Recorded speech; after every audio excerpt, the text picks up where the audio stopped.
So hello welcome guys, यहाँ पे आप सभी का लाइव क्लास में वेलकम है। वायरलेस क्लासेस के एक न्यू और अमेजिंग वीडियो में। इस वीडियो में आप सभी को क्लास 10th का चैप्टर नंबर 5 आप सभी का जो है तत्वों का आवर्त वर्गीकरण, इस चैप्टर के जितने भी टॉपिक थे वो मैं आप सभी को कवर करने वाला हूँ। तो यहाँ पे मैंने पार्ट 1 में आप सभी को जो है पार्ट 1 का यहाँ पे अपलोडेड हुआ था, इससे पहले लाइव क्लास चला था, उसमें मैंने आप सभी को यहाँ तक जो 5 टॉपिक, फर्स्ट टॉपिक मैंने आप सभी को बता दिया तत्व क्या होता है। सेकंड टॉपिक मैंने आपको बता दिया था कि तत्वों को आवर्त वर्गीकरण क्यों आवश्यकता हुई। थर्ड टॉपिक मैंने आपको बता दिया था कि मेंडलीव का आवर्त सारणी क्या था। उसके बाद इनके आवर्त सारणी की उपलब्धियां क्या क्या रहीं, उसके बाद इनके आवर्त सारणी क्या क्या सीमाएं रहीं। अब आगे के जो टॉपिक्स हैं वो मैं आप सभी को आज के लाइव क्लास में बताने वाला हूं। तो उससे पहले आप सभी के पास अगर वॉइस क्लियर पहुंच रहा है तो आप सभी कमेंट करके बताते रहिएगा, जिससे मुझे पता चलता रहेगा। और अभी से लाइक कर लीजिएगा, जिन्होंने चैनल को सब्सक्राइब नहीं किया है वो कर लें। तो चलिए वीडियो को स्टार्टेड करते हैं, लाइव क्लास को स्टार्टेड करते हैं। तो उससे पहले मैं आपको बता दूं 9 AM डेली लाइव क्लासेस चलते हैं यहाँ पे, और चैप्टर 1st, 2nd, 3rd और 4th के जो लेक्चर्स के वीडियो हैं, इंपॉर्टेंट क्वेश्चन आंसर के वीडियो का लिंक है वो आपको डिस्क्रिप्शन बॉक्स में दे दिया गया है। तो चलिए स्टार्टेड करते हैं। आधुनिक आवर्त सारणी की उपलब्धियां तथा सीमाएं। तो देखिए मैंने आप सभी को ये सब बता दिया है, इन सभी टॉपिक्स को, तत्वों का आवर्त सारणी में आवश्यकता क्यों हुई, उसके बाद मेंडलीव का आवर्त सारणी का क्या रहा नियम, क्या रहा उपलब्धियां, और क्या क्या रहे उनकी आवर्त सारणी की सीमाएं। अब बात करते हैं हम सभी आधुनिक आवर्त सारणी। तो आधुनिक आवर्त सारणी के बारे में क्या क्या रही हैं यहाँ पे परिभाषाएं, वो हम देखते हैं। सबसे पहले आधुनिक आवर्त सारणी होता क्या है। तो क्या होता है आधुनिक आवर्त सारणी। मेंडलीव की आवर्त सारणी मैंने आपको बता दिया था, अच्छी तरीके से समझ में भी आ गया होगा, आपने पार्ट 1 देखा है तो आपको अच्छी तरीके से समझ में आ गया होगा। तो चलिए अब देखते हैं यहाँ पे आधुनिक आवर्त सारणी। तो होता क्या, देखिए सन 1913 ईस्वी में हेनरी मोजले ने बताया कि जो तत्व के परमाणु द्रव्यमान की तुलना में उसका परमाणु संख्या जो होता है वो अधिक आधार गुणा गुणधर्म होता है। ठीक है, अधिक आधार गुण गुणधर्म है। और मेंडलीव की आवर्त सारणी में परिवर्तन किया गया तथा परमाणु संख्या को आधुनिक आवर्त सारणी के आधार के रूप में स्वीकार किया गया। अब देखिए परमाणु संख्या के आधार पे जो आधुनिक आवर्त सारणी बनाया गया वो कब बनाया गया, 1913 ईस्वी में बनाया गया। किसने इसको दिया, हेनरी मोजले ने। ठीक है, तो हेनरी मोजले ने ये बताया कि जो हम लोग का आवर्त सारणी है वो किसके बेस पे है, आधुनिक आवर्त सारणी, वो परमाणु के क्रमांक के मीन परमाणु संख्या जो आपका होता है, परमाणु नंबर के एटम नंबर जो होता है आप सभी का जेड के बराबर होता है, और इसके जेड पे ही डिपेंड करता है, परमाणु संख्या पे डिपेंड करता है। और जो मेंडलीव वैज्ञानिक मेंडलीव जी ने बताया था कि जो परमाणु का जो आवर्त सारणी उन्होंने दिया था, मेंडलीव का आवर्त सारणी, वो किसके अनुसार था, वो परमाणु के द्रव्यमान संख्या के आधार पे था। और ये जो परमाणु क्रमांक के आधार पे रहेगा आधुनिक आवर्त सारणी। तो आधुनिक आवर्त सारणी से रिलेटेड यही परिभाषा है। और आगे ये परिभाषा की यहाँ पे आप देख सकते हैं, अगला पॉइंट है कि इस आधुनिक आवर्त नियम को इस प्रकार वर्णित किया जा सकता है, तत्वों के गुणधर्म उनकी परमाणु संख्या के आवर्त फलन होते हैं। तो अब देखिए आधुनिक आवर्त सारणी का ये सबसे मोस्ट इम्पॉर्टेंट नियम और सबसे मोस्ट इम्पॉर्टेंट आप समझ सकते हैं, ये डिफिनेशन एक प्रकार से बन गया है कि जो तत्वों का गुणधर्म होता है, मीन तत्वों की जो क्वालिटी होती है, तत्वों की जो गुण होती है, वो उसके परमाणु संख्या के आवर्ती फलन होती है, ना कि परमाणु द्रव्यमान के या फिर ना कि परमाणु भार के। अब देखिए मेंडलीव की जो आवर्त सारणी थी उसमें क्या बताया गया था कि जो तत्वों का गुणधर्म होता है वो उसके परमाणु संख्या के नहीं, परमाणु संख्या के नहीं, द्रव्यमान संख्या के अनुक्रमानुपाती होता है, आवर्ती फलन होता है। और जबकि जो आधुनिक आवर्त सारणी मैं आप सभी को बता रहा हूँ उसमें क्या है कि जो तत्व का गुणधर्म रहेगा वो उसके परमाणु संख्या के आवर्त फलन होते हैं। ये सबसे महत्वपूर्ण और सबसे इंपॉर्टेंट डिफिनेशन रहा है। अब आगे देखते हैं पॉइंट, अगला पॉइंट है कि आधुनिक आवर्त सारणी में 18 ऊर्ध्व स्तंभ हैं और जिन्हें समूह कहते हैं। अब देखिए आधुनिक आवर्त सारणी जो है उसमें 18 यहाँ पे क्या है, ऊर्ध्व स्तंभ है। ठीक है, ऐसे 18 ऊर्ध्व स्तंभ है और जिन्हें समूह कहते हैं, इनको क्या कहते हैं, इनको ही समूह कहते हैं, तथा 7 क्षैतिज पंक्तियां हैं जिन्हें आवर्त कहते हैं। अब देखिए 7 क्षैतिज पंक्तियां हैं, ये देखिए मैं आपको थोड़ा सा यहाँ पे आपको व्यू दिखा दे रहा हूँ इसका। मान लीजिए 7 क्षैतिज पंक्तियां हैं और 18 ऊर्ध्व स्तंभ। अब इसी में क्या है, 18 ऊर्ध्व स्तंभ है। ठीक है, तो ये मान लीजिए यहाँ पे क्या 18 ऊर्ध्व स्तंभ यहाँ पे मान लीजिए मैंने यहाँ पे बना दिया है। ठीक है, तो कुछ इस टाइप का है। अब देखिए इसमें क्या है, जो आप सभी का ऊर्ध्व स्तंभ है, मीन ये जो है ये ऊर्ध्व में स्तंभ जैसा जो है इसको समूह कहते हैं, ठीक है, इसको समूह कहते हैं। और जो ये क्षैतिज वाला पोर्शन है, क्षैतिज में जो 7 है, क्षैतिज लाइन है, इसको क्या कहते हैं हम सभी, इसको पंक्तियां कहते हैं, ठीक है। तो ये इसका मेन यहाँ पे मैंने आप सभी को कुछ पॉइंट बता दिया। आधुनिक आवर्त साड़ी होता क्या है, आप सभी को अच्छे तरीके से मे भी समझ में आ गया होगा। आधुनिक आवर्त साड़ी से संबंधित जो पॉइंट थे, जितने भी यहाँ पे मैंने पॉइंट्स यहाँ पे इंपॉर्टेंट लगा, मैंने आप सभी को बता दिया। अब अगला जो टॉपिक आया है यहाँ पे, अगला टॉपिक इस चैप्टर का कि आधुनिक आवर्त साड़ी की उपलब्धियाँ, मीन क्या क्या उपलब्धियाँ हैं, किसकी, आधुनिक आवर्त साड़ी की क्या क्या उपलब्धियाँ हैं। तो क्या उपलब्धियाँ हैं वो मैं आप सभी को पॉइंट के रूप में बताना चाहूँगा, जिससे बहुत ज़्यादा इंपॉर्टेंट जो पॉइंट है वो आप समझिएगा और बहुत ज़्यादा आप सभी को अच्छी तरीके से समझ में आ जाएगा पॉइंट के रूप में, ठीक है। तो क्या उपलब्धियाँ हैं, सबसे पहले हम देखते हैं पॉइंट नंबर 1, समस्थानिकों की स्थिति स्पष्ट की गई। अब देखिए समस्थानिक और समभारिक क्या होता है, मैं आपको थोड़ा सा एक बार रिपीट कर देता हूँ फास्ट में। समस्थानिक क्या होता है, जिसका क्या रहता है, परमाणु क्रमांक या फिर जिसका समान स्थान रहता है, मीन जिसका स्थान क्या रहता है, सेम रहता है, उसकी स्थिति को स्पष्ट किया गया। मेंडलीफ की आवर्त सारणी में समस्थानिक जो थे उनको फिक्स नहीं किया गया था, बल्कि जो आप सभी का आधुनिक आवर्त सारणी आया उसमें समस्थानिक का जो स्थान है, पोजीशन है, उसको फिक्स कर दिया गया एक जगह पे, ठीक है। और सेकंड नंबर उपलब्धि क्या है, परमाणु संख्या को जेड से निरूपित किया जाता है। अब देखिए जेड का मीन क्या होता है, परमाणु क्रमांक, और इसको किसमें निरूपित किया गया, आधुनिक आवर्त सारणी में ही परमाणु क्रमांक को जेड से निरूपित किया गया, दर्शाया गया। और अगला पॉइंट है, किसी भी आवर्त में पाए जाने वाले सभी तत्व में कोषों की संख्या समान होती है। तो इनमें जो कोष होते हैं उनकी क्या होती है, समान होती है संख्या। किसी भी आवर्त में पाए जाने वाले सभी तत्व में कोषों की संख्या समान होती है। जैसे यहाँ पे देखिए 2 है कोष, यहाँ पे इसमें भी देख लीजिए 2 है, लिथियम, बेरिलियम, बोरान, और यहाँ पे कार्बन, नाइट्रोजन, इसमें क्या है, कोषों की संख्या समान है। तो ये इसका खास उपलब्धियाँ है। समूह में नीचे जाने पर कोषों की संख्या बढ़ती जाती है। जैसे इस समूह में क्या करेंगे, हम नीचे जाएंगे, उसके कोषों की संख्या में क्या होगी, बढ़ोतरी होती जाएगी। जैसे यहाँ पे देखिए, यहाँ पे 2 कोष हैं, ऐसे यहाँ पे देख लीजिए, ऐसे जब हम नीचे जाएंगे तो उनकी कोषों की संख्या में क्या होगी, बढ़ोतरी होगी।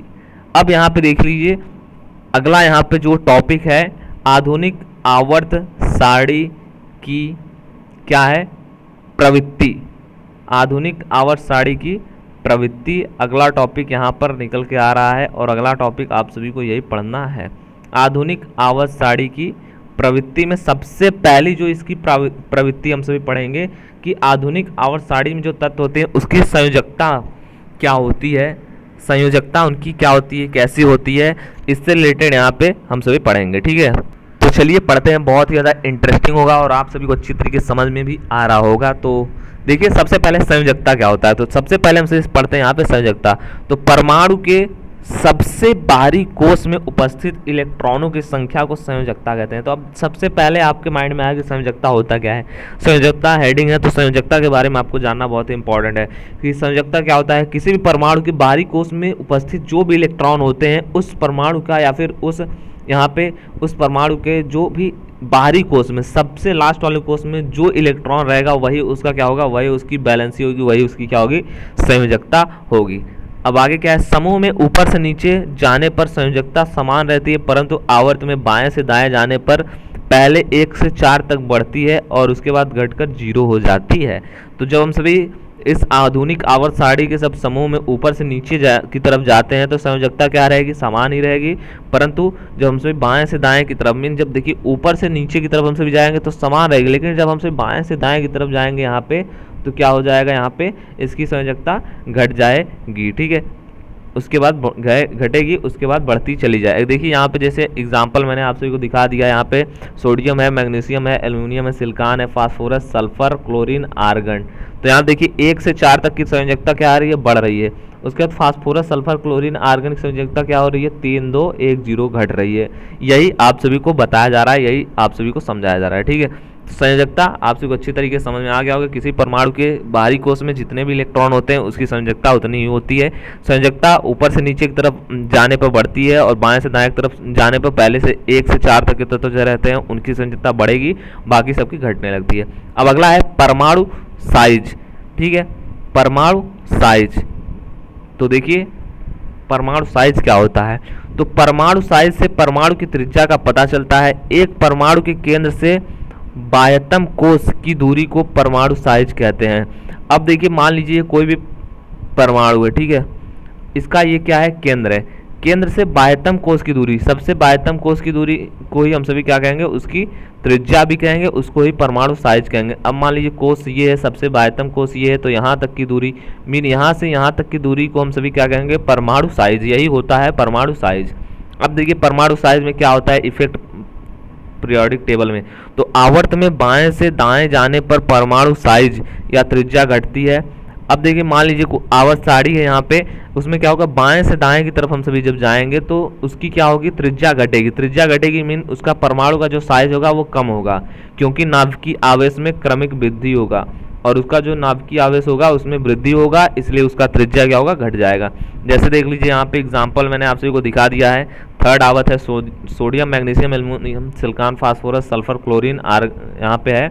अब देखिए इसकी क्या हो रही है, त्रिज्या यहाँ पे देखिए घटती जा रही है, 186, फिर 160, 143, 118, 110, ऐसे इसकी त्रिज्या में क्या हो रहा है, परिवर्तन होता चला जा रहा है। देख लीजिए यहाँ पे बाएं से दाएं तरफ जाने पर घटती है, तो देखिए यहाँ पे बाएं से हम सभी दाएं तरफ जा रहे हैं, तो इसकी क्या हो रही है, जो है त्रिज्या, परमाणु त्रिज्या घटती जा रही है। तो परमाणु साइज आप सभी को पता चल गया होगा, परमाणु साइज क्या होता है। परमाणु साइज जो होता है, जो भी होता है वो उसकी त्रिज्या पर डिपेंड करता है। अगर परमाणु का त्रिज्या कम है तो उसका परमाणु का साइज भी कम ही होगा। अब उसके बाद थर्ड पॉइंट है, समूह में ऊपर से नीचे आने पर परमाणु त्रिज्या बढ़ती है, क्योंकि नए कोषों की संख्या बढ़ती है, जिससे कि नाभिकीय और बाह्यतम कोश की दूरी बढ़ती जाती है। अब देखिए उसमें क्या था, आपको बाएं से दाएं तरफ जाने पर इसकी जो त्रिज्या थी वो घटती जाती थी, लेकिन अब सेकेंड पॉइंट है कि जब हम सभी आवर्त सारणी में ऊपर से नीचे की तरफ आएंगे, ऊपर से नीचे की तरफ जब हम सभी आएंगे तो क्या होगा, परमाणु की त्रिज्या बढ़ेगी। ऊपर से नीचे की तरफ आने पर परमाणु की त्रिज्या बढ़ेगी और क्या होगा, परमाणु की त्रिज्या बढ़ेगी, मतलब कि यहाँ पे देख लीजिए उसके कोषों की संख्या बढ़ती जाएगी। कोषों की संख्या बढ़ेगी तभी तो उसका साइज बढ़ेगा, और साइज बढ़ेगा तो यहाँ पे देख लीजिए, जैसे देख लीजिए ऊपर से नीचे की तरफ हम लोग जैसे जैसे आते जा रहे हैं वैसे वैसे यहाँ पे देखिए उसकी साइज में देख लीजिए बढ़ती जा रही है, बढ़ोतरी होती जा रही है। जैसे 152 है, फिर 186 हो गया यहाँ पे, फिर 231 हो गया। ऐसे यहाँ पे देख लीजिए ऊपर से नीचे की तरफ जाएंगे तो यहाँ पे बढ़ेगी और बाएं से दाएं की तरफ जाएंगे तो यहाँ पे घटेगी। यहाँ पे आप सभी को मेन ये समझना है परमाणु साइज के बारे में। तो परमाणु साइज भी आप सभी को अच्छी तरीके से यहाँ पे क्लियर हो गया होगा कि होता क्या है। तो यहाँ पे टोटल यहाँ पे देख लीजिए, मैंने आप सभी को टोटल यहाँ पे 7 टॉपिक इस चैप्टर के जितने मोस्ट इम्पॉर्टेंट और जितने भी टॉपिक हैं वो मैं आपको बताता जा रहा हूँ। तो 7 टॉपिक मैंने आप सभी को क्लियर कर दिया है। अब 2 टॉपिक्स और बचे हुए हैं, धात्विक गुणधर्म और अधात्विक गुणधर्म। अब इसको भी हम सभी देख लेते हैं। उसके बाद इस चैप्टर के जितने भी टॉपिक हैं वो हो जाएंगे ख़त्म। उसके बाद इसके इम्पॉर्टेंट क्वेश्चन आंसर जो होंगे वो मैं आप सभी को नेक्स्ट वीडियो में प्रोवाइड कर दूंगा, और पीडीएफ आप सभी को जल्दी ग्रुप में मिल जाएगा, तो ग्रुप ज्वाइन कर लीजिए। और चलिए अब हम सभी चलते हैं धात्विक गुणधर्म क्या होता है और अधात्विक गुणधर्म क्या होता है। सो यहाँ पे सबसे पहले हम देख लेते हैं धात्विक गुणधर्म के बारे में। किसी भी तत्व का जो आवर्त सारणी में धात्विक गुणधर्म क्या होता है और अधात्विक गुणधर्म क्या होता है। अब धात्विक गुणधर्म की मीन्स उसके धातुओं में क्या गुण होता है, अधातुओं में क्या गुण होता है, आवर्त सारणी में ऊपर से नीचे की तरफ जाने पर उसमें क्या परिवर्तन होता है। तो ये सभी डिटेल्स आप सभी को इसमें क्लियर हो जाएगा। तो देखिए सबसे पहले धात्विक गुणधर्म होता क्या है। तो क्या होता है, धात्विक गुणधर्म का अर्थ है किसी तत्व के परमाणु द्वारा इलेक्ट्रॉन त्यागने की क्षमता। अब देखिए धात्विक गुणधर्म, अब धात्विक है मीन्स इलेक्ट्रॉन को त्यागेगा तभी धात्विक होगा, ठीक है। तो यहाँ देखिए धात्विक गुणधर्म का सबसे मेन मोटो क्या होता है कि किसी भी तत्व के परमाणु द्वारा इलेक्ट्रॉन त्यागने की क्षमता जितनी अधिक होगी उसकी धात्विक गुण जो है वो उतनी ही ज़्यादा अधिक होगी। तो अब देखिए धात्विक गुणधर्म आप सभी को पता चल गया होगा क्या होता है, इलेक्ट्रॉन त्यागने की क्षमता। अब इसमें कुछ पॉइंट हैं।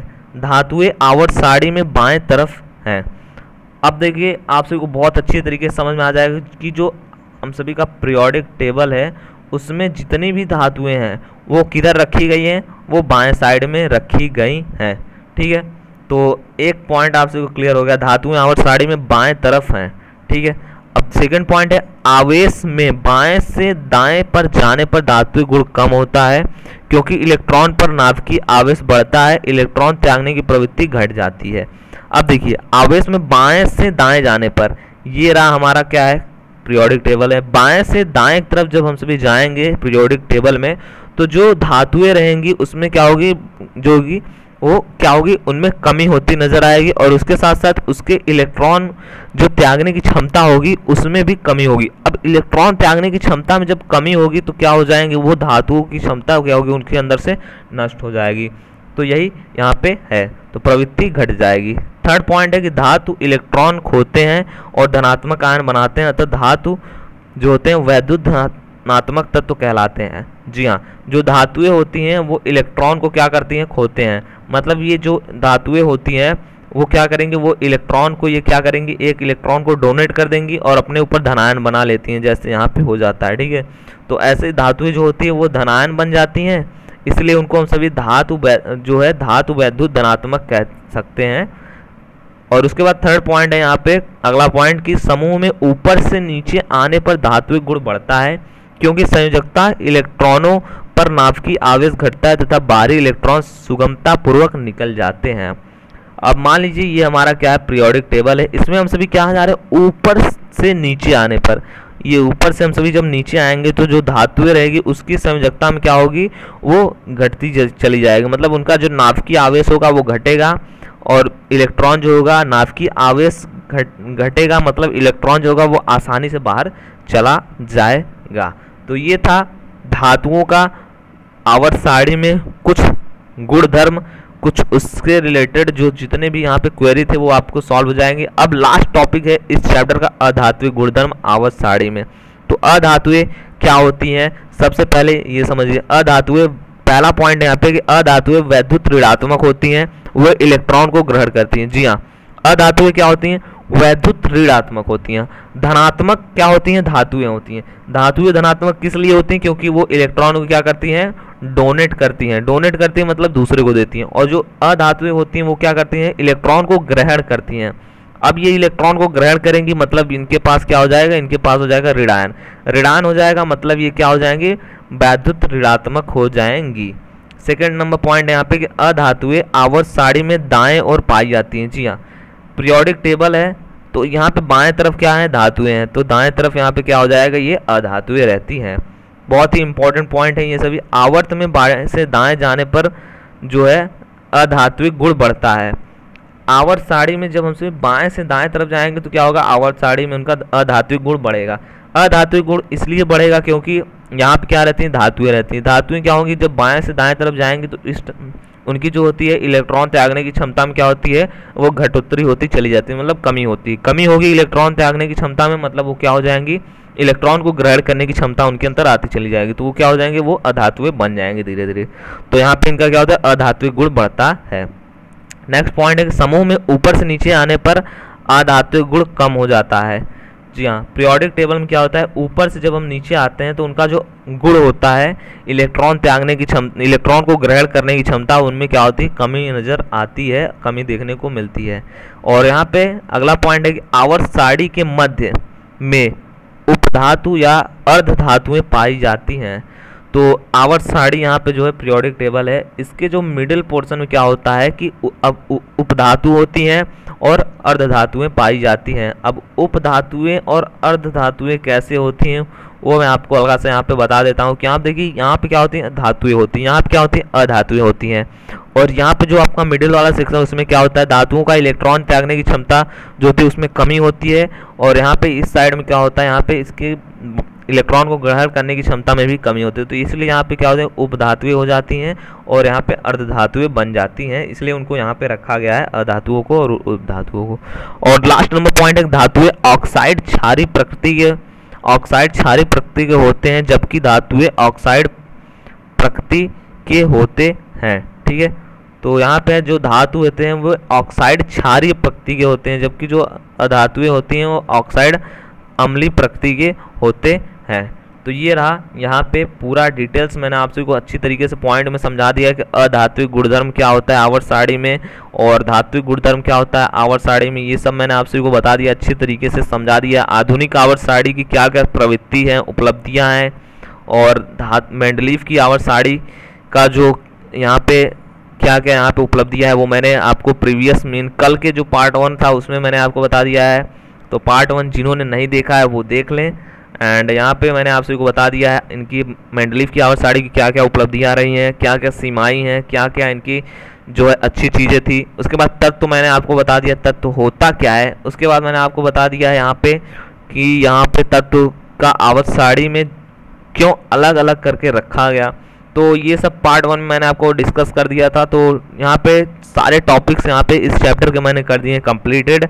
आज के इस लाइव क्लास में मैंने आप सभी को 6 से यहाँ पे 9 नंबर टॉपिक तक मैंने आप सभी को अच्छी तरीके से समझा दिया है। और पार्ट 1 में मैंने आप सभी को पार्ट 1 में फर्स्ट से लेकर के और 5th टॉपिक तक मैंने आप सभी को समझा दिया। तो पार्ट 1 जिन्होंने नहीं देखा है देख लीजिए। चैप्टर 1, 2, 3, 4 और 5th भी कंप्लीटेड हो गया है। तो सभी का लिंक डिस्क्रिप्शन बॉक्स में चेक कर लीजिए, जिन्होंने अभी तक नहीं देखा है वो देख लें। और बाकी ग्रुप्स में आप सभी को मिल जाएगा इसका PDF। तो मिलते हैं आप सभी से। इसके इम्पॉर्टेंट क्वेश्चन आंसर का वीडियो आप सभी को कल मिल जाएगा next day next live class में।